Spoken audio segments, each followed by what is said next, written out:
This is History is Here to Help with host Carl Ackerman.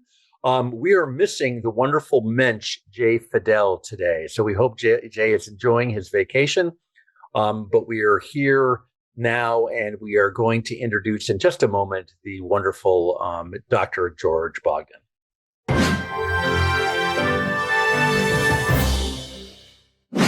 We are so happy in History is Here to Help to invite George Bogden to discuss his recent article in The Atlantic. And his article was on February 27th, if people want to go and look it up online.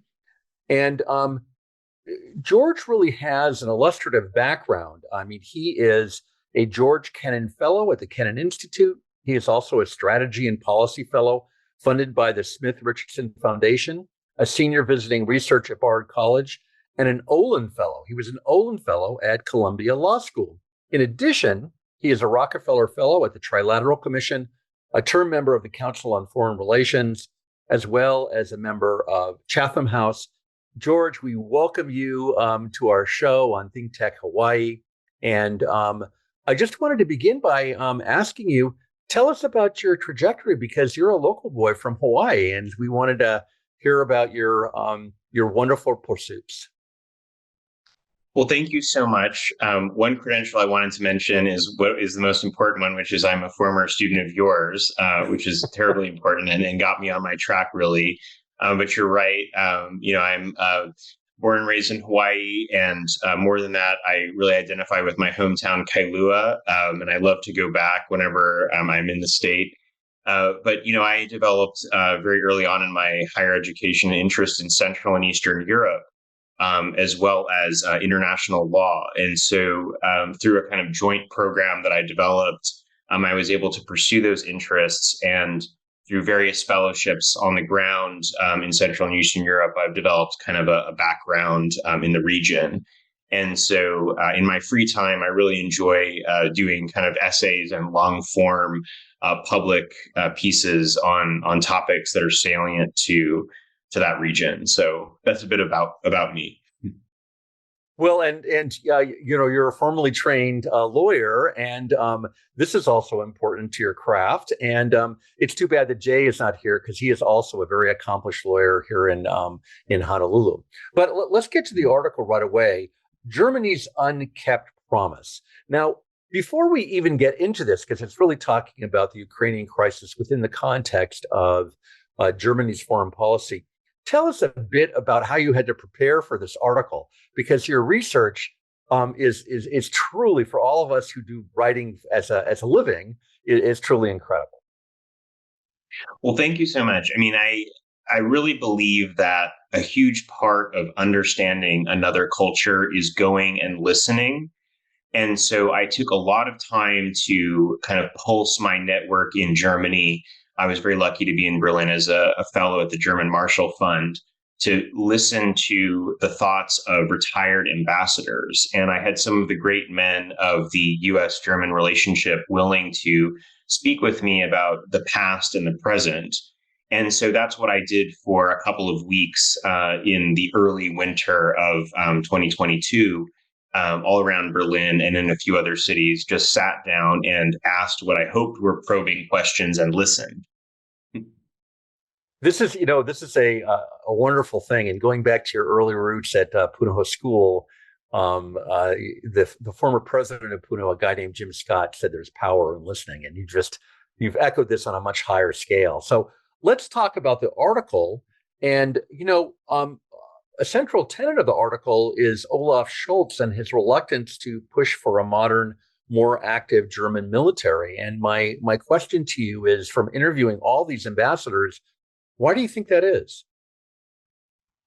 I think there are several factors at play. I want to give Germany its due and a bit of deference in that its history, specifically its engagement in World War II, in terrible war crimes, I think has created a sense of obligation not to arm itself in such a way that it can be even perceived as a threat. And I think we have to respect that claim. On the other hand, I think there's a countervailing legacy that came later, which is a commitment to pacifism that often involved deference to Russian power rather than questioning Russian power. This was conceived through the foreign policy of Ostpolitik, or the New Eastern Policy, as Willy Brandt called it. But really, we have to weigh those two historical legacies in the same equation. But I think in a more mundane sense, there's also just an unwillingness to spend the enormous budget that is necessary to build up a military. Famously, Schultz, 3 days after the invasion of Ukraine, gave a speech in which he described the sea change, or the change in epoch, which he referred to as the Zeitenwende. And part of this discussion in the speech was about 100 billion euros being spent to modernize Germany's military. Just recently, in the last month and a half, one of his chief advisors on foreign policy and defense, Eva Hogel, actually said, "This is a joke. You really need 300 billion euros to modernize Germany's military." And so even this unimaginable number to the German population, it's not been spent yet, is sort of considered widely to be not enough. And so those are some of the reasons why I think it's difficult for them to fulfill what is perceived in the West in many corners as being a kind of promise. This raises a larger question, which I think with your expertise, you could probably help us answer, in terms of the aid being given to Ukraine from a variety of quarters, not just from Germany, but from Poland, from different members of NATO and the United States. Let me just postulate something and then ask your learned point of view about this, George. And that is, it seems to me, when you have a country like the United States that already has a military structure, it won't be that difficult to wind it up a bit to get supplies. But if you are dealing with countries that don't have these supplies at hand, or even in our case, in terms of our tanks, how difficult is it to transfer these weapons into the Ukraine, get them in there, and perhaps focusing specifically on Germany too? Right. That's an extremely important observation. And there are two main parts to it that I'd like to highlight. The first is that, developing a complicated, sophisticated military takes a decade and a half at least, even spending much more than you might typically spend. So there's a pipeline issue. We're also in an era in which many governments are trying to build up their militaries. And so you have a supply and demand issue there. The prices are going up. You also have the fact that even if the 100 billion were spent, 19 billion of it would be VAT. So we're talking about 81 billion. And so all of those things are part of the short-term issue. The longer term issue that I want to highlight, especially because we're in an era when in many parts of Europe, there's a desire for what's called strategic autonomy, the sense that Europe should be going in its own direction. I think that's a bit of an illusion, because the United States, vis-a-vis NATO, has made a commitment to the continent that is partially based on our tremendous assets in defense. Our economy is $23 trillion large, and our defense budget is $800 billion. Europe's economy as a whole, the EU as a bloc, it's something like 13 to 14 trillion. And if you count all of their defense spending together, it's only 240 billion euros. And so there's just a difference in what you can buy. There's a difference in what you can assemble and put on the battlefield and move around with that difference in resources. But also, of that 240 billion, it's different countries spending on different things, and they can't always agree, and they're not always interoperable. And so that's the bigger question, right? And so that's why I see it as kind of a two-headed beast, what you're describing. And could you? I've been fascinated. I've been reading different articles about the different types of weapons, because you can imagine all these weapons are coming from a variety of different countries. And there was recently an article about the difference between, a U.S. tank and a German tank, and of course, Ukrainians have to learn both. So I thought you might elaborate on that a bit with your expertise. Yes, I think this is a constant worry and concern for the Ukrainians that are undertaking the war effort. On the other hand, I think they would accept anything that they could get because it's become quite a desperate struggle, especially given kind of Russia's most recent offensives around Bakhmut and whatnot.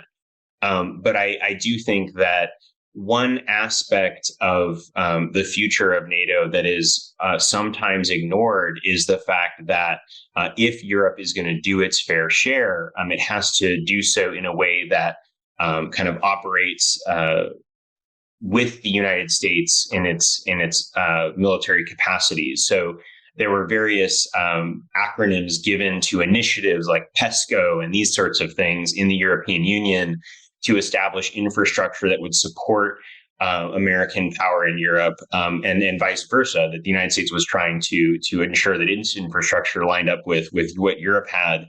But I don't know that that's necessarily been on the agenda as high as it should have been. And so I think this war is a wake-up call that has to be a much bigger deal than it has been in the past.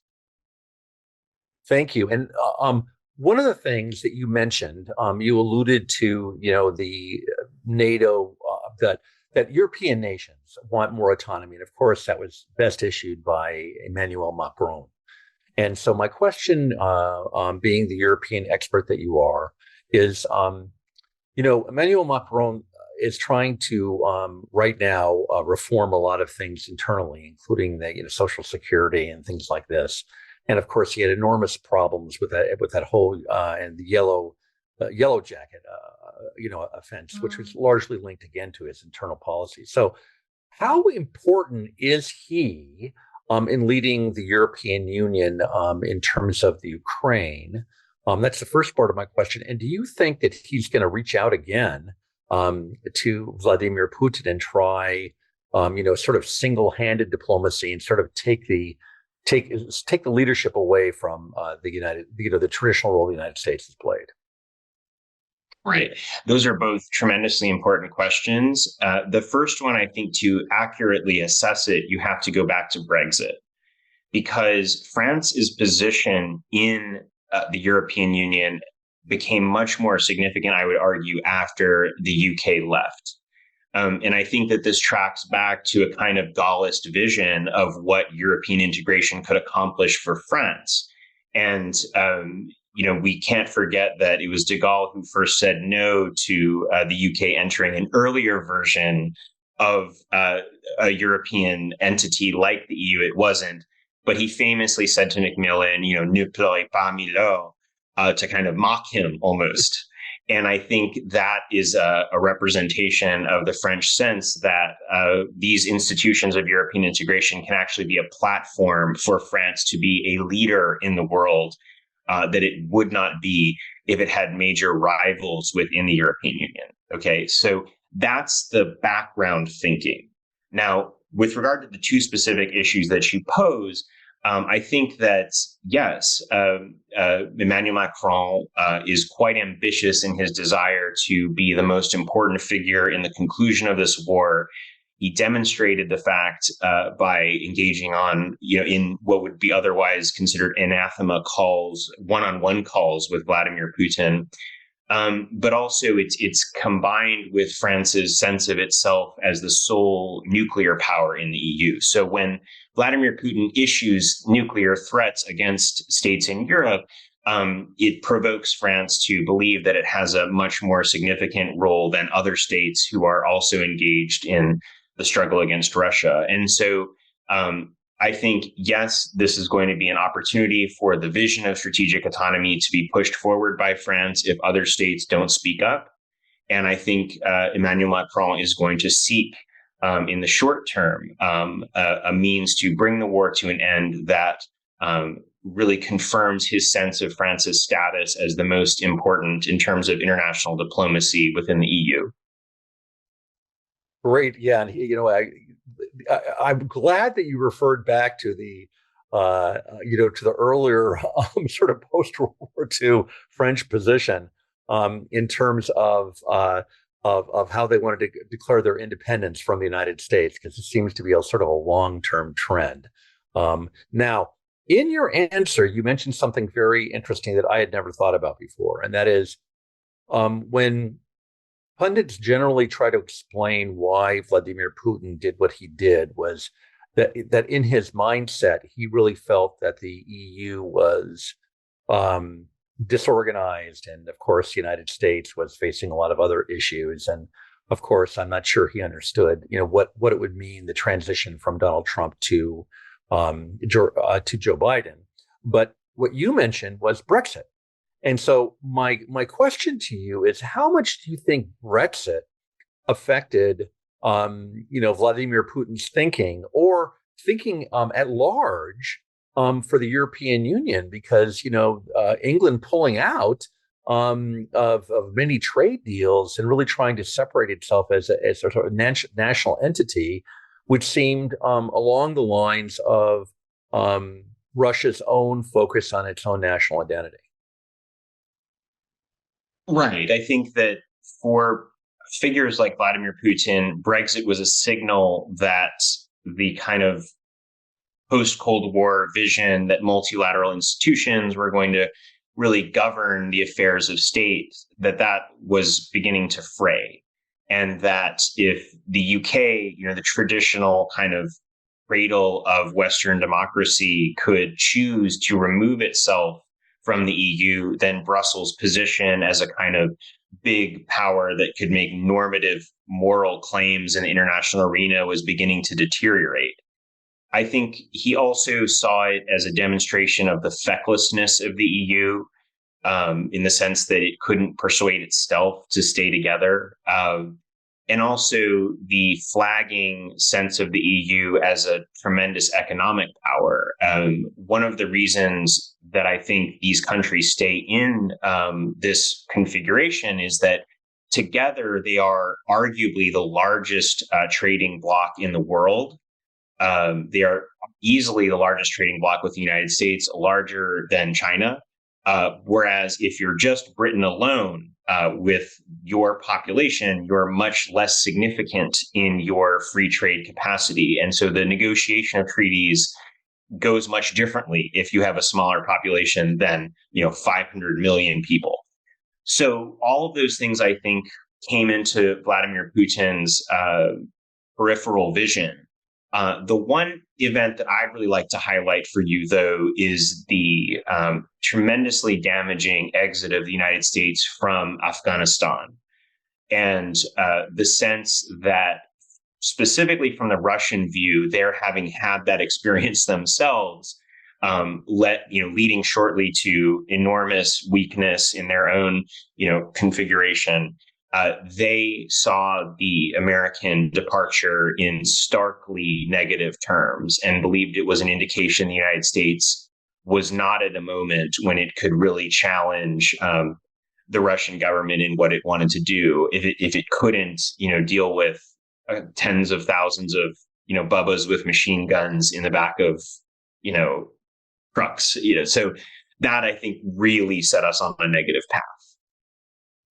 When there was a brief interim in Russia, when President Medvedev took over, there was an economic conference here in Hawaii, and Punahou, your former school, was able to set up be one of the locations for a summit dinner with President Medvedev, and hosted by President Jim Scott. And what was interesting about that particular area was that we were still heavily involved with Afghanistan, and someone asked at that dinner party, President Medvedev, do you have any advice for us in terms of Afghanistan? And normally, he would go through his interpreter, but he didn't in this one, and he just said, "Get out." So a different time, different strategy, and things like that. But that's, it's very interesting to hear your perspective about the United States getting out of Afghanistan. Do you think it would have been wiser, as some people suggest, for us to have not completely left, to have left a small force there? I mean, what are your feelings about that? To not have presented sort of the images that I'm old enough to remember that we saw in Vietnam. Gosh, I mean, that's a really hard question. I think Afghanistan was not a war of choice. I think it was a war of necessity, in the sense that the United States was facing a threat from an enemy that was being coddled by an evil government there, and that there's not much we could have done other than to respond appropriately given what Al-Qaeda had done in 2001. I think the longer term question, should it have transformed into, what is typically referred to as a forever war? That's a much more difficult question. It depends on what your sense of the United States' obligation or strategic interest was in trying to rebuild the country. And I think you could have many different answers to that question. I do think that over the course of those decades, we developed a kind of commitment to seeing through some type of a different life for the people there who we proceeded to govern, and to promise that we were going to develop a different type of government. That's half of the conversation. To me, the second half of the conversation, which is much more important, is if you're going to leave Afghanistan, there are ways to exit that do not dramatically damage American prestige abroad. But much more importantly, they do not completely denude American power of its mystique. And what I mean by that is, if the United States says that it's committed to something, if it says that it's going to see a certain outcome, then to have a hurried exit in which thousands are stranded and harmed, and we have those terrible images flashed across the globe, that juxtaposition is terrible for dealing with adversaries like President Putin, like Xi Jinping. It creates a permissive environment in which we have to prove we mean what we say, not just say it. George, I've eloquent answer as always, and I wanted to pose this question to you, and this is kind of a most difficult one, and it is, years ago, Henry Kissinger wrote a book called Diplomacy, and in that book, he counterposed the strategies of Woodrow Wilson and his sort of framework for democracy and pretty idealistic American foreign policy with the policy of Otto von Bismarck and Realpolitik. So looking at the Ukrainian crisis through sort of the Kissinger lens, what do you think our strategy is at a high level? And from your point of view, is it a successful strategy? Because there are people who are Republicans now who think it's a mistake still to support Ukraine.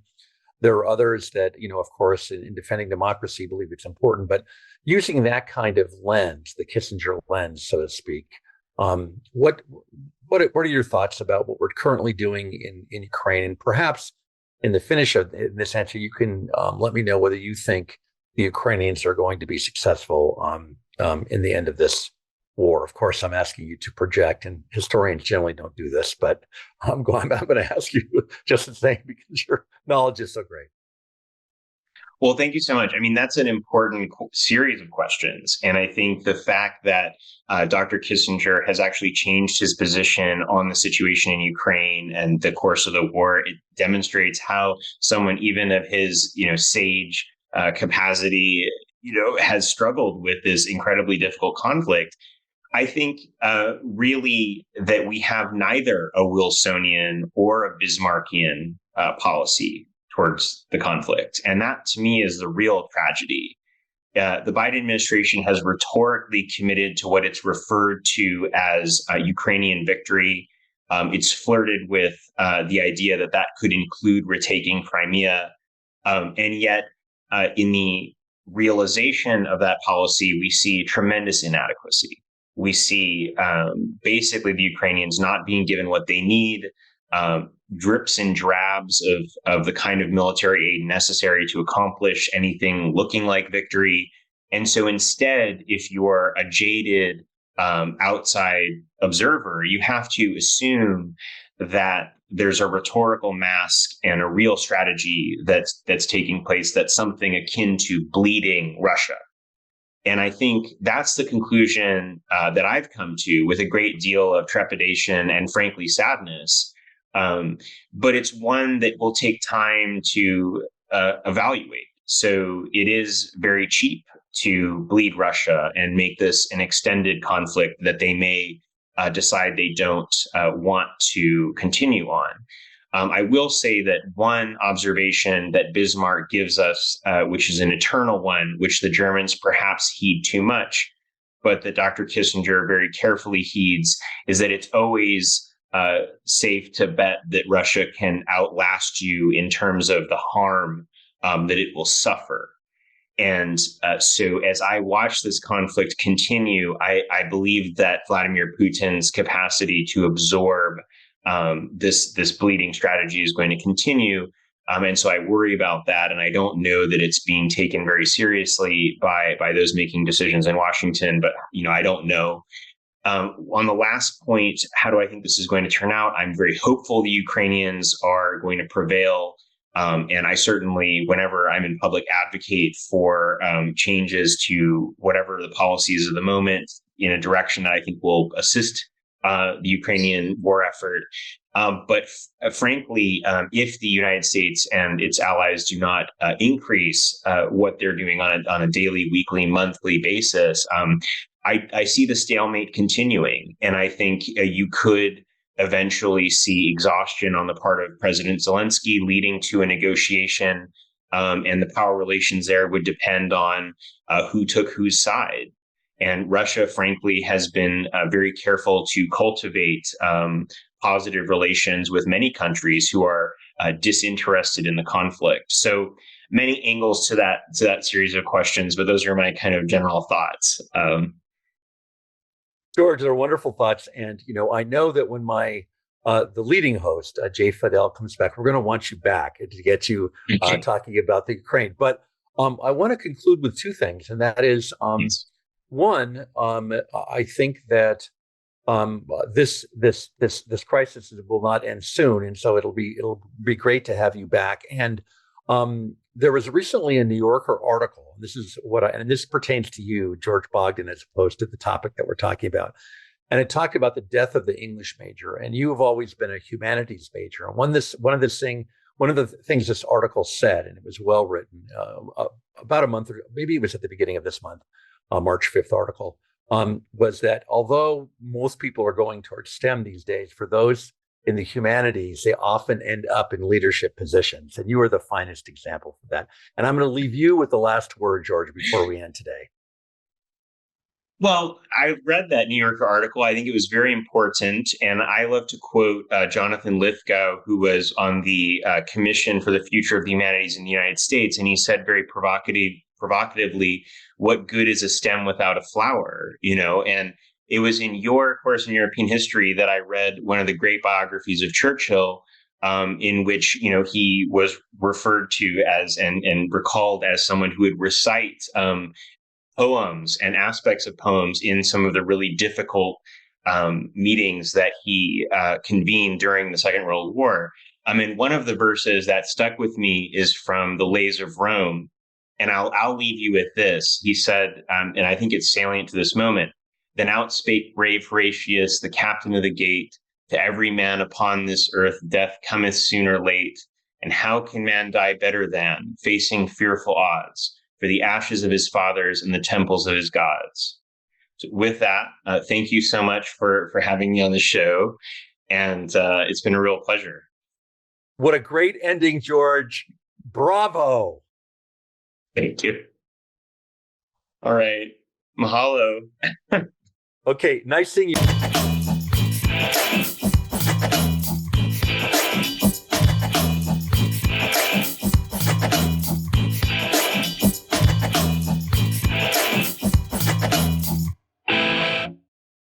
Thank you so much for watching ThinkTech Hawaii.